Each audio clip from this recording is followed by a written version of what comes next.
అసే ఆ అక్క ఎవరో తెలిసిందే. ఆమె ఫోర్త్ ఇయర్ ఈసీనే. ఆమె ఫోటో కూడా చూసామే మేము. ఆ అక్క అంటుంది రండి చూసుకుందాం, విత్ ప్రూఫ్లు కూడా ఉన్నాయి అని చెప్పి తెగిచ్చి చెప్పేస్తుంది. గ్రౌండ్ ఫ్లోర్, పై ఫ్లోర్ ఏదేదో అంటున్నారే. భయం వేస్తుంది. 2 months నుంచి పెడుతున్నారంట. 300 వీడియోలు బయటకు వచ్చినాయంట. అసలు ఆ అక్క ఏమనట్లేదు. దేరంటే రండి చూసుకుంటాం అంటుంది. అందరు ఏడుతున్నారు. మాకు భయం వేస్తుంది. మా ఫ్లోర్ లోనే పెట్టారంట. ఏడుపు వచ్చేస్తుంది. చచ్చిపోదాం అనిపిస్తుంది బాబు. మేడంకి చెప్తేనేమో అదేంటి బయటకు వస్తే డ్రగ్స్ కేసులో ఇరికిస్తాము అలా ఇలా మాట్లాడుతున్నారు మేడమ్స్ ఏమో. రవీంద్ర బాబు ఏమో చూసి చెప్తాడంటే, వీడియోలు చూసినాక చెప్తాడంట.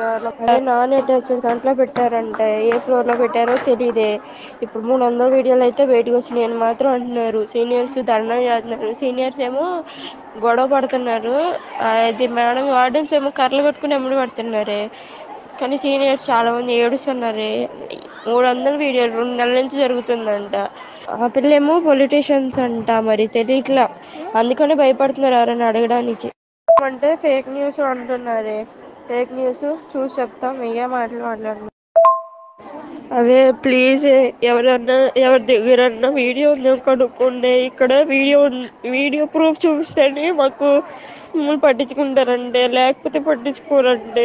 అసలు ఏడుపు వచ్చేస్తుంది. మా ఫ్లోర్ లో కెమెరా దొరికిందంటే వీడియో పెడితేనే మాకు ఏదన్నా చేస్తారంట, లేకపోతే ఏం చెయ్యారంట. అడుగుతుంటే కూడా కర్రలు పెట్టి కొడుతున్నారే. అంత ఉంది హాస్టల్లో ఇప్పుడు మా సిచ్యువేషన్. అందరు ఏడుస్తున్నారు.